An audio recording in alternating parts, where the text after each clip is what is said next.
tarde, com essa alegria e dando continuidade ao trabalho, saudando a todos os presentes, todos os professores, a um painel maravilhoso, extremamente frutífero, que nos brindou as professoras Daniela e a querida professora Vanessa, assuntos que demonstram a complexidade do município, do Lopes, do local onde vivemos, onde desenvolvemos nossas atividades sociais, pessoais, econômicas. Então, esse é o ponto de partida de todo um estudo pelo qual o direito municipal se dedica. E ninguém melhor do que o procurador do município para estudar e falar sobre esse direito. Por isso, eu já começo parabenizando a iniciativa da Enadim, de todas as escolas envolvidas, esse trabalho que parece simples, mas não é, tem um planejamento, tem separar um tempo para conversar, montar todo um calendário, verificar, fazer convite. Isso parece ser muito simples, mas não é. Tem toda uma equipe por trás, tem toda uma dedicação. Então, isso é muito bom. É um dia dedicado a uma reflexão do direito municipal. Paramos um pouquinho para refletir sobre isso, que faz parte do nosso métier, do nosso dia a dia. Ninguém melhor, como falamos, né? Ninguém melhor do que o procurador do município para tratar do assunto do direito municipal. E o nosso tema, como bem disse a querida colega Carolina, é o painel 3, que trata sobre o novo sistema constitucional tributário e suas leis complementares. Na nossa apresentação teremos dois expositores, o professor Alberto Macedo, que já faço a apresentação já já, e a professora Cíntia Stefânia Fernandes. Começaremos com o professor Alberto Macedo, que eu já agradeço a sua presença aqui, nos habilitando nessa tarde, cujo tema é Reforma Tributária e Tributação de Serviços Digitais. Cabe-me falar o currículo do professor, mestre doutor em Direito Econômico, Financeiro e Tributário pela USP, professor do INSPER, da ESPB e do IBET. Professor, muitíssimo obrigado pelo seu aceite, pela sua presença. Você dispõe de 20 minutos para as suas considerações, para o seu desenvolvimento, tá? Muito obrigado mais uma vez e a palavra é sua. Muito obrigado, doutor Alex. Boa tarde a todos e a todas. É uma honra muito grande poder estar aqui nesse evento da ESDM. É uma satisfação rever aqui a minha amiga Cíntia Fernandes. Agradeço pelo convite formulado. E, enfim, bater um pouco um papo rápido aqui sobre algumas questões. A reforma tributária está aí, uma realidade. Obviamente, em 20 ou 30 minutos seria impossível trazer um panorama tão grande. Mas eu quero trazer algumas considerações para a gente, para a nossa reflexão, né, de mudanças de sistema tributário, especificamente na tributação de serviços digitais. Para tal, se puder permitir compartilhar uns slides aqui, deixa eu colocar aqui para vocês, só um segundo. Está aqui.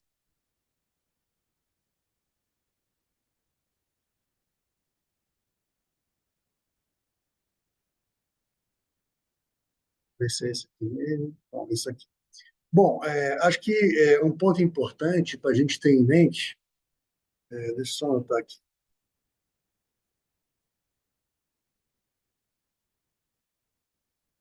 Um ponto importante para a gente ter em mente com essa reforma tributária é que ela traz a unificação de vários tributos sobre o consumo que hoje estão segregados nas competências municipal, estadual e federal, né?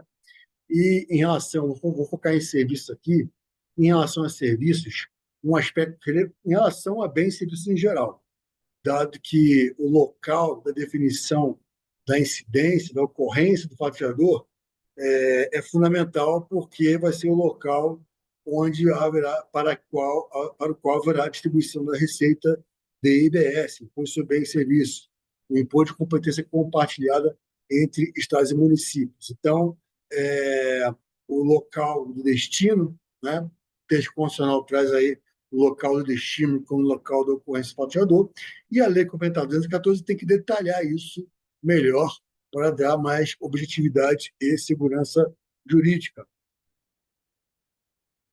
É bem verdade que o que está disposto no artigo 11, que é o local da ocorrência do faturador para fim de BSBS, não é importante somente por conta de ser o local para o qual haverá a distribuição dos recursos das operações correspondentes para estados e municípios, mas também porque, sendo o destino da operação, vai ser ali o local que vai definir a alíquota do IBS, tanto a alíquota municipal do IBS quanto a alíquota estadual do IBS.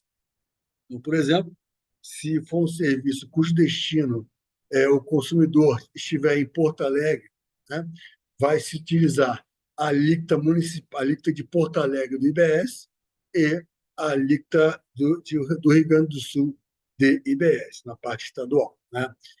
E aí eu adentro aqui algumas questões conceituais, bens e serviços antes e depois da reforma.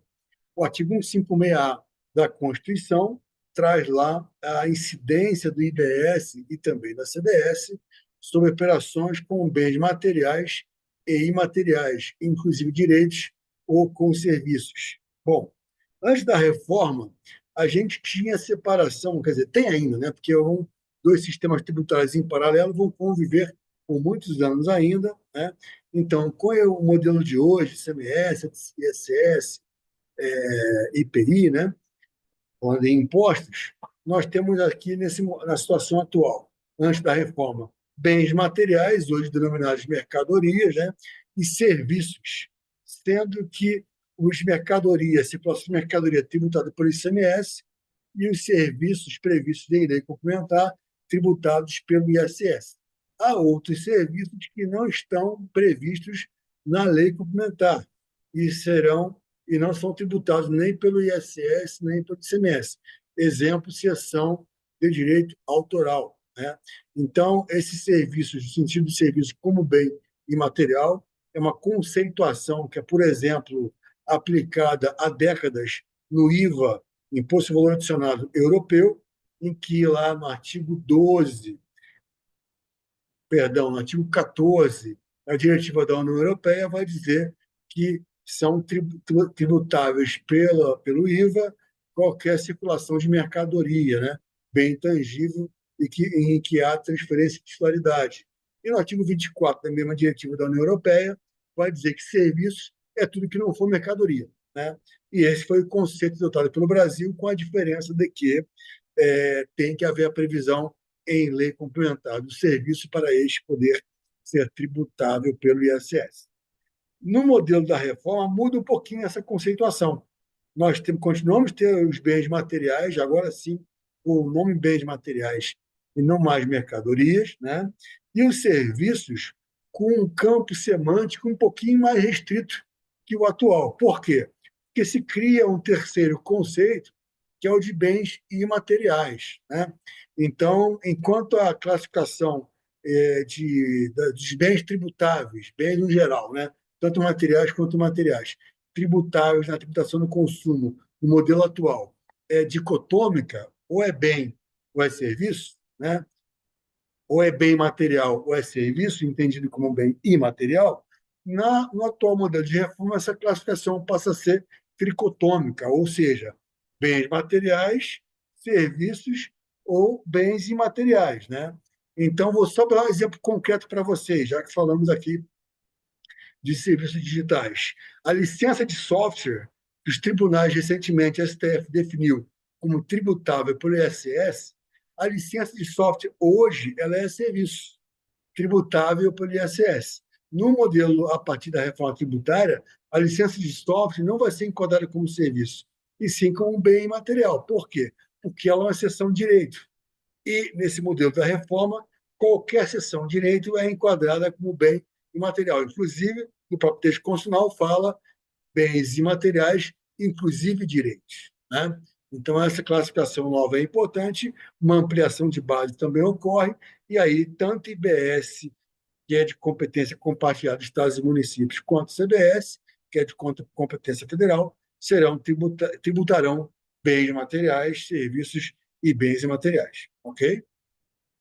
Avançando, e aí entrando de fato na questão do local da ocorrência, o que é relevante, eu trago aqui 10 tipos de local de ocorrência que foram definidos na lei complementar. Eu trabalhei no PAT RTC, e agora estava até em reunião aqui, antes de entrar aqui, reunião para regulamentação do IBS, regulamento do IBS, no PAT RTC, foi construído o PLP 68, que eu ajudei com diversos colegas, inclusive a professora Cintia Fernandes aqui presente, a trabalhar nesses textos,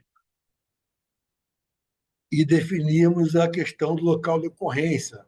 A Lei Complementar 214, aprovada agora em 16 de janeiro de 2025, traz 10 tipos de local de ocorrência para serviços. O primeiro, local do imóvel. Então, qualquer cessão de direito imaterial relacionado ao imóvel, por exemplo, usufruto oneroso, vai ser tributável, além de tributável pelo TBI, vai ser também tributável pelo IBS e CBS. Exemplo, aqui eu dei exemplo do serviço de direito de passagem, permissão de uso, né? São exemplos que eu pego aqui da nomenclatura base de serviço, a NBS, né? O respectivo código aqui. Serviços prestados fisicamente sobre o imóvel, por exemplo, uma limpeza de um imóvel, uma reparação de um imóvel, isso é uma avaliação de imóvel, é um serviço cujo local da ocorrência vai ser o local do imóvel, né? Se o adquirente do serviço for um consumidor final, a arrecadação de IBS dessa operação da parte municipal vai para aquele município onde está o imóvel. Serviço de administração e intermediação de bem imóvel, também local do imóvel como local da ocorrência. O segundo tipo de local de ocorrência é o local da prestação de serviços, que foi definido para serviços prestados fisicamente sobre a pessoa física. Por exemplo, serviço odontológico, fisioterapia. Não tem como prestar um serviço odontológico online, muito menos fisioterapia online. Então, a pessoa tem que ir lá no local para, sobre a pessoa física, ser prestado o serviço. O IBS será devido para o município onde tiver o estabelecimento ou, enfim, o local onde for prestado esse serviço. Pode ser uma fisioterapia em domicílio, vai ser no local do domicílio da pessoa, do paciente, né? Serviço fruído presencialmente por pessoa física. Por exemplo, o serviço de psicologia. Eu posso uma consulta ao psicólogo presencial. Se for presencialmente, vai ser devido no local, no consultório do psicólogo, né?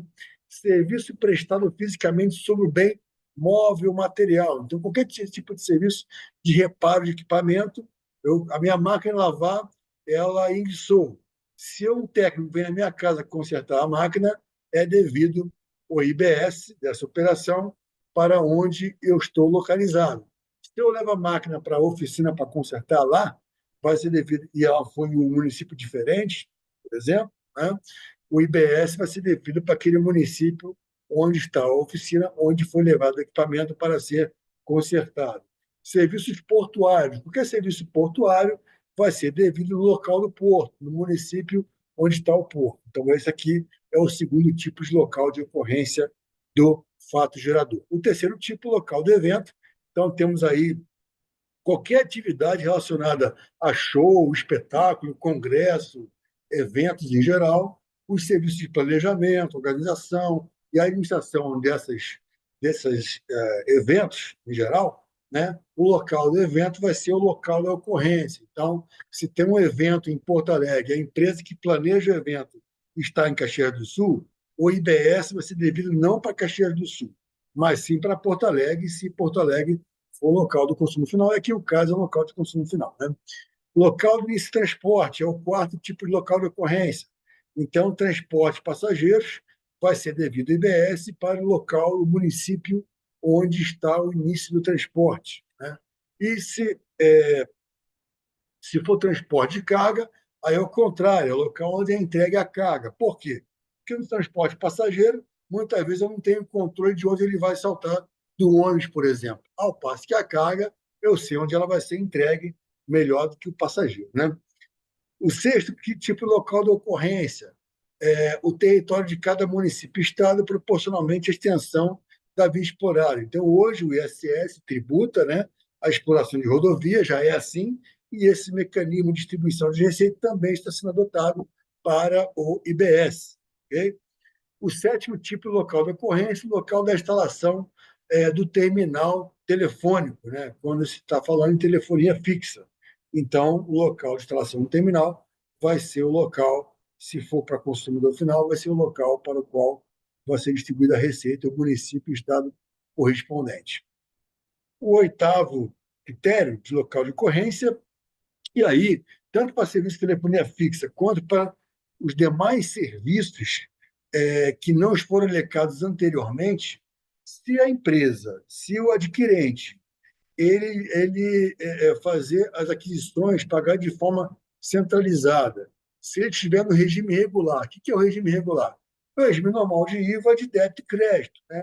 Se ele tiver mais no estabelecimento e se a ele não estiver vedado a apropriação de crédito, vai ser considerado o estabelecimento matriz dele como o local de ocorrência, ainda que ele tenha vários estabelecimentos. Né? E aqui começa a entrar na questão dos serviços digitais, porque, se vocês tiverem reparado, os serviços digitais não estão em nenhum daqueles tipos de local de ocorrência anteriormente mencionados. Então, eu vou até pular aqui para o 10º local de ocorrência, que é o local do domicílio principal do adquirente. Esse é o principal local de ocorrência. Parece que ele é o residual, né? Só que os outros são para serviços pontuais. E esse é para todo e qualquer serviço, inclusive os serviços digitais. Eu coloquei aqui vários exemplos. Então, por exemplo, serviço de oferta de jogos online, oferta de filmes e vídeo conteúdo contínuo, o streaming, consultoria financeira, e vai por aí afora, né? Portal de busca na internet. Então, todo e qualquer serviço digital, o critério espacial, ou seja, onde será devido o IBS e CBS, tanto para fins de definição de alíquota, quanto para fins de distribuição de receita para Estado e municípios, em caso de ser ou para consumidor final, o critério espacial vai ser o local do domicílio principal do adquirente, que eu até mesmo estou começando a chamar de DPA, né? Regra geral, tá? E aí eu tenho que ir para a lei complementar, e ela vai trazer a definição, no parágrafo 3º do artigo 11, do que se considera domicílio principal do adquirente. Né? Então, o domicílio principal do adquirente, ela traz diversas situações. Né? Eu citaria 3 situações possíveis que a lei complementar traz para a definição do que seria domicílio principal do adquirente. A primeira delas é o local constante no cadastro, com identificação única. Então, é importante mencionar que haverá um cadastro único nacional para IBS e CBS, que deverá considerar tanto o CNPJ para pessoas jurídicas e pessoas reais equiparadas, quanto o CPF, quanto o CIB, Cadastro de Imóveis do Brasil. Né? Então, o domicílio principal do adquirente, a primeira possibilidade de ser considerado como tal é o local constante no cadastro de identificação única e, como eu já falei, considerar essas fontes de cadastro. Né? Para pessoas físicas, deverá ser considerado nesse cadastro o local da sua habitação permanente. Então, o cadastro ganha uma relevância maior, o saneamento de cadastros ganha relevância, o endereço hoje de CPF, por exemplo, não é tão relevante assim, não é tão rigoroso o controle sobre ele. Vai ter que passar a ser. Por quê? Porque o consumidor final é a pessoa física. E esse é um elemento fundamental para a definição da distribuição da receita de IBS para todos os municípios e estados do Brasil. Percebe a relevância que o CPF ganha? Ainda que seja só uma fonte para esse cadastro único, então, para a pessoa física, o local de sua habitação permanente, e, se não houver, o local onde suas relações econômicas forem mais relevantes. Para a pessoa jurídica, ou entidade sem personalidade jurídica, o local de cada estabelecimento para o qual for fornecido o bem ou serviço. Então, isso para quando houver o cadastro dessas pessoas adquirentes do serviço. Que em caso de o adquirente não estar regularmente cadastrado, então vai haver uma combinação de critérios, né? A escolha do fornecedor. Então, o fornecedor vai ter que combinar alguns critérios. Quais seriam esses critérios? Pelo menos dois critérios, dentro que eu vou listar aqui, e que não sejam conflitantes. O endereço declarado pelo adquirente ao fornecedor. Então, pensa, por exemplo, instituição financeira. Ela tem um cadastro de fornecedores. A instituição financeira em geral, seja operador de cartão de crédito, seja banco comercial, ela tem um cadastro de clientes. Isso ganha relevância, que vai ser uma das fontes para definir caso não haja um cadastro já claro de habitação permanente da pessoa física.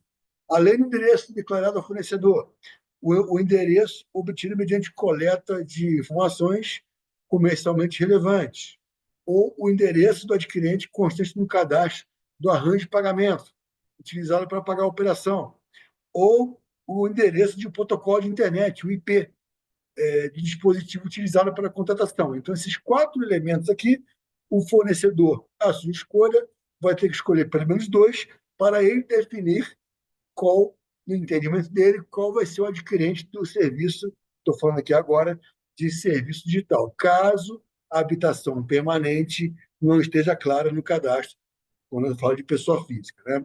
E uma terceira situação, se não for possível identificar o adquirente pelos critérios que eu mencionei acima, uma terceira possibilidade é considerar o endereço declarado ao fornecedor pelo adquirente. Então, eu aqui trago aqui essas questões para reflexão, o local e o destino, com alguma concretização em relação a serviços digitais. E aí, vamos pensar junto aqui. Pensa na Netflix. A Netflix ela pode estar em um município só do Brasil, mas ela tem milhares de consumidores finais em milhares de municípios. Então, isso toma relevância o cadastro desses adquirentes na própria Netflix, que é a fornecedora do serviço, caso no cadastro não conste o local da habitualidade da pessoa física no cadastro do IBS-CBS. Certo? Outro exemplo, marketplace. Aí é uma questão interessante, porque, aliás, os marketplaces também é um tipo de serviço digital. Uber, por exemplo, Magalu e outros marketplaces, eles têm duas pontas de operação, os dois intermediados. Pega o Uber, por exemplo, tem o usuário do aplicativo e tem o motorista. Então, há que haver o contratante, quem é? No caso do Uber, são os dois, né? Então, o adquirente do serviço de intermediação, há que haver uma melhor estipulação de qual vai ser o local desse adquirente. Vai ser da pessoa física, usuário final, ou vai ser da pessoa jurídica, ou MEI, ou mesmo pessoa física, ou motorista, né? Outro exemplo, o Software as a Service, a licença de software do Microsoft 365, que nada mais é que um SaaS, Software as a Service, que, aliás, pela decisão do STF, a decisão de incidência do ISS hoje, vai tomar relevância não onde está a empresa, mas onde estão os seus adquirentes de serviço. Se for PJ, então somente para definição de alíquota, porque a Receita não vai para aquele município onde está a PJ, porque ela não é consumidora final. Se for pessoa física, aí sim vai a Receita e a definição de alíquota. Então, também tem esse espraiamento da arrecadação do IBS para todos os municípios onde há consumidores de Office 365, por exemplo, fornecido para o usuário final. Meu tempo de 20 minutos já terminou. Eu devolvo a palavra ao doutor Alex e agradeço a atenção de todos e fico à disposição para eventuais questionamentos. Muito obrigado. Meu caro professor, consegue ouvir? Sim, sim. Pronto. Professor, o senhor dispõe, ainda temos tempo. O senhor pode desenvolver são 30? seu raciocínio. Sim, conseguimos aqui acomodar. Está tão instigante a temática. Tributário já é para alguns, né? Faço parte, eu e a professora Cíntia fazemos parte da turma #tributário. Então, o tributário como algo instigante, sobretudo com esse recorte da tributação dos serviços digitais. Estou aqui vidrado, atento ao que o senhor está falando, coisas do nosso dia a dia, por isso devolvo a palavra para não perder o raciocínio, tá bom? Pode Vamos continuar. lá. Então, vamos lá. Então, alguns pontos interessantes para a gente trazer também. O modelo de IBS-CBS, ele tem vários riscos, reformas, tem muita coisa boa. Então, um ponto interessante é no serviço prestado para a pessoa jurídica. O serviço prestado para a pessoa jurídica é um tipo de bem ou serviço, qualquer seja, né? Na verdade, não tem, nesse modelo de reforma, a receita não vai para o ente onde está a pessoa jurídica adquirente. Por quê? Porque o modelo de reforma é um modelo que tenta substituir hoje um problema do ICMS. Porque o ICMS, nas operações internas ou interestaduais, vai tendo arrecadação de ICMS em cada etapa e vai para o cofre do Estado, e aquela operação não é operação final, mas é de meio de cadeia, e o Estado segura o crédito naquela operação intermediária. O contribuinte fica vendo navios, muitas vezes, sem ter o retorno do crédito que está lá no cofre do Estado, ele está fazendo caixa lá com o crédito contribuinte. Não muitas vezes por culpa do Estado, porque também, às vezes, o Estado não devolve o crédito porque não teve a receita correspondente. Exemplo, Estado do Espírito Santo, que tem muita exportadora. E aí o crédito ao longo da cadeia vai se acumulando, né?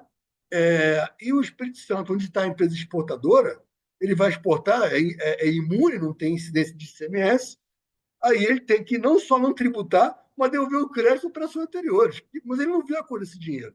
É por isso que 1/3 do crédito de exportação de ICMS no país hoje nunca é devolvido.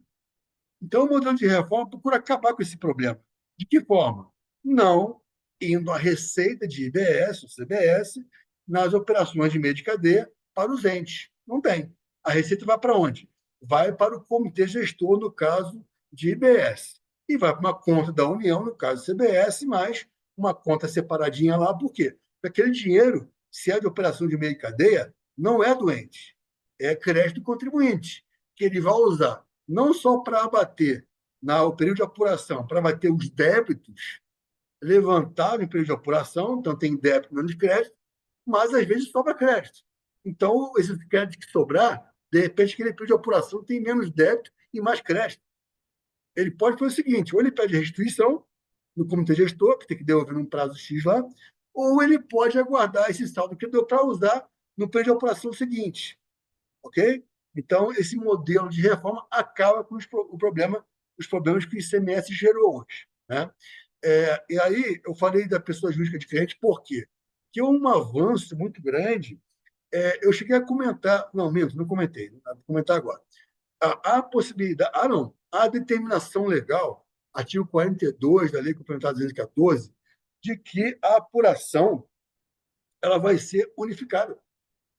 Então, se uma empresa ela tem vários estabelecimentos, tudo bem, você considera lá o estabelecimento para fins de definição de alíquota lá, você considera, salvo um ponto que eu falei aqui no slide, você considera o estabelecimento da empresa como um todo. Mas, na apuração do IBS-CBS a pagar, é uma apuração unificada. Isso é fantástico. Por quê? Porque vai acabar com o problema de que cada estabelecimento tem que apurar seu débito e crédito. E o que acontece hoje, porque o IVA que existe hoje, que é ICMS, é um IVA estadual, né, imperfeito, e aí tem esses problemas de acúmulo de crédito em estabelecimento, muito débito em outro. Então, quando a lei determina que a apuração ela é unificada, as apurações de débito e crédito não são feitas de estabelecimento a estabelecimento, mas na empresa como um todo. A contabilidade é uma só. Olha que fantástico. Olha que simplificação para grandes empresas, por exemplo, que não vão estar no Simples, vão estar no IBS-CBS. Então, isso é uma simplificação fantástica. Né? E aí, essa empresa, por exemplo, ela adquire uma licença de software para usar em todos os seus estabelecimentos, vamos supor. Então, ela está usando para a sua atividade, correto?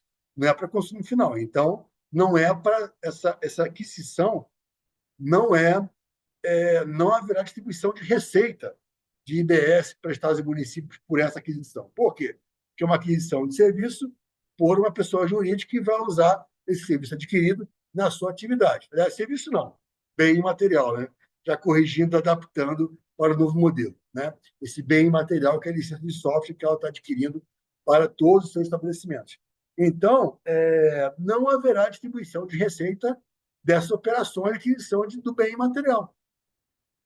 Quando vai ter distribuição de receita? Quando essa empresa ela vender seus bens e serviços, sei lá, com a atividade dela, não sei. Ela adquiriu licença de software, mas o que ela faz eu não sei. Ela vende bens e serviços, sei lá. E vamos supor que ela venda para consumidor final. Aí sim, para os consumidores finais, onde eles estiverem, aí a importância do cadastro, a importância do domicílio principal do adquirente, como eu falei anteriormente, para a definição da distribuição da receita. Então, essa apuração centralizada é muito importante para a simplificação da tributação do consumo nesse modelo novo. É claro que a reforma tributária ela não andará sem os pilares da tecnologia. E aí eu cito 2 ou 3 pilares fundamentais. Primeiro, nota fiscal eletrônica. Totalmente necessário. Por quê? Porque o modelo é o modelo de vincular o crédito ao pagamento. Fundamental. Por quê? Porque o adquirente ele tem direito ao crédito. Como é que é hoje no ICMS? O ICMS, a empresa adquirente vem a mercadoria que ela compra do fornecedor e vem lá com o ICMS destacado na nota. Basta o destaque. Ela pega aquilo lá, joga na contabilidade e vai abater no seu débito a pagar. E o fisco corre atrás para ver se aquilo lá foi de verdade, mentira. Você tem noteiras, empresas fake, que fraudam o ICMS, emitindo milhões de notas por dia até, com nota com crédito, nota fake. Porque tem 2 tipos de problema no ICMS. É a nota sem mercadoria e a mercadoria sem nota. Mercadoria sem nota é aquela velha história, né? Só que é com nota sem nota. Né? Aquela fraudezinha lá, né? E que nesse modelo de IBS-CBS, com a maior alíquota do mundo, se com nota ou sem nota, ele tem que se alastrar. Então, fundamental vincular o crédito de pagamento. Então, a nota fiscal eletrônica é importantíssima e a ela vincular a operação financeira. Ou seja, para haver o adquirente poder usar o crédito destacado na nota, tem que haver o pagamento correspondente a esse crédito. Seja esse pagamento feito pelo fornecedor, no período de apuração dele normal, de um mês, seja esse pagamento feito através do split payment, que nada mais é, o split em inglês é separado. Então, o adquirente, na operação em que ele paga por Pix, boleto, TED, cartão, etc., desde que não seja dinheiro, nessa operação, o adquirente, ao pagar o valor do valor do bem ou serviço, o sistema vai separar o valor do imposto e o valor do bem fornecido. Né? Se for um split inteligente, ou melhor, super inteligente, ele vai checar antes no sistema do Comitê Gestor da Receita se já houve pagamento parcial daquela operação. Exemplo, às vezes o adquirente ele é muito poderoso comercialmente e ele contrata com o fornecedor que ele só vai pagar a primeira parcela daqueles bens fornecidos dali a 6 meses. Certo? Ora, se ele vai pagar só dali a 6 meses, o faturador já ocorreu o faturador. E o fornecedor tem que pagar o IBS, normal que nem ICMS, no sentido de que pagar até, por exemplo, até o 20º dia após o mês da apuração, o dia da apuração. E aí o fornecedor vai pagar o IBS. De repente, na hora de quitar a primeira parcela, 6 meses depois, o adquirente, aí, ao ele pagar o valor da operação, no split, o sistema já verificou que o fornecedor já pagou o IBS correspondente àquela nota. Então, o sistema não precisa reter nada. Né? Pode reter tudo, reter total ou parcial, ou nada, aí vai depender dos exemplos aqui. Eu estou rapidamente dando um exemplo aqui para poder dar uma concretude. Então, eu falei aqui diversos aspectos, tem N coisas assim, então, doutor Alex, agora acho que ele estourou de vez meu tempo. Né? Então, eu devolvo a palavra para continuando à disposição aqui para a senhora e o senhor. Obrigado. Professor, o senhor nos brindou aí com considerações, ainda que breves, o senhor poderia explanar a tarde toda, tenho certeza, mas essa questão instigante entre o direito tributário e os serviços digitais, com o recorte da reforma tributária, o que está muito mais próximo do que a gente imagina. A questão ainda instigante pela reforma em si, mas como está atrelado. Uber, todos os serviços que o senhor falou aí. Tem a questão do Uber, tem da Microsoft 365, tem coisas que estão tão próximas do nosso dia a dia que o usuário muitas das vezes não sabe a complexidade que está por trás disso. E como é que fica a questão da tributação, né? Então, é extremamente profícua e instigante. Esse congresso vem com essa pegada, né? Com esse mote de mostrar que o direito, que o município faz parte, é extremamente relevante, é um ente federativo fundamental na vida do Estado brasileiro. E aí reforço mais uma vez essa iniciativa fantástica das escolas que se hermanaram nesse primeiro congresso. A Enadim, a SDM, a Escola de Políticas do Estado da PGM Rio, saúdo aqui a querida Arícia, e também a Sejur da PGM São Paulo. Escolas fortes, bravas, que levam à frente o direito municipal. Tá? Professor, o senhor falou com primazia, e aqui complemento o seu currículo, com a experiência de quem já foi ex-subsecretário da Receita Municipal de São Paulo. Não é pouca coisa, imagina a complexidade aí do dia a dia da Receita em São Paulo. E como membro titular do Grupo de Coordenação Técnico-Normativa do Pré-Comitê Gestor do IBS. Agradeço muitíssimo, tá, professor? E vamos aguardar ver se tem algum tipo de questionamento, ao final farei,